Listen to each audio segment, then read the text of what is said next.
are officially back on the East Coast. Last week you saw us drive across the country with the destination of Boston. Since then, we have moved into our apartment and are officially settled in. You know from our videos last year that this is our second stint in Boston. We spent last spring enjoying various stops around the city.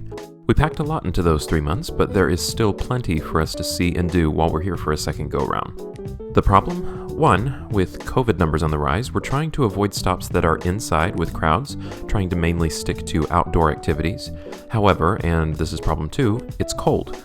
Winter in New England means freezing temperatures every day. This means we're needing to get a little creative with our outings.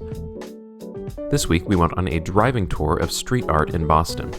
Street art in this sense refers to legal, commissioned, mural-esque art pieces. Boston has a decent number of these pieces spread around the city, a lot of which can probably be attributed to the mayor's mural crew.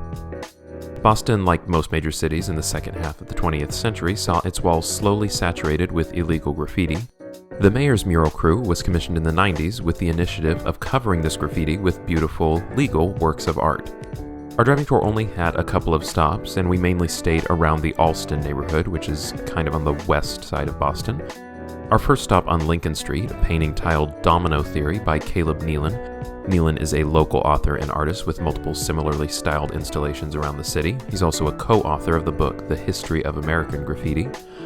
Our second stop, and here you might notice that this tour mainly centers around a surrealist theme, is a piece by Zach Mullen on Denby Street.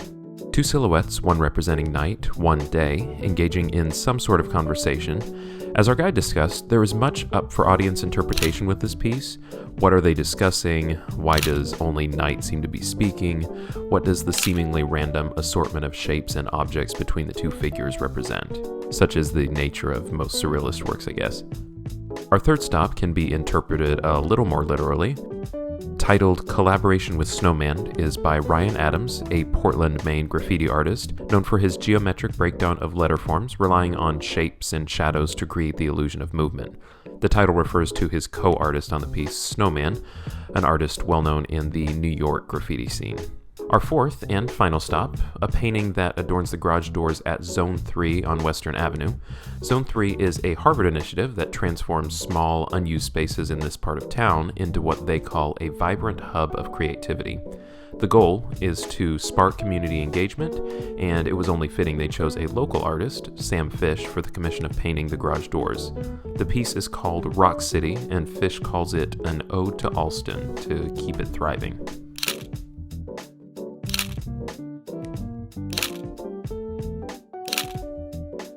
That was our tour of Boston street art, which, like I said, was brief. There are many, many other pieces out there to enjoy and appreciate in the city if one was so inclined.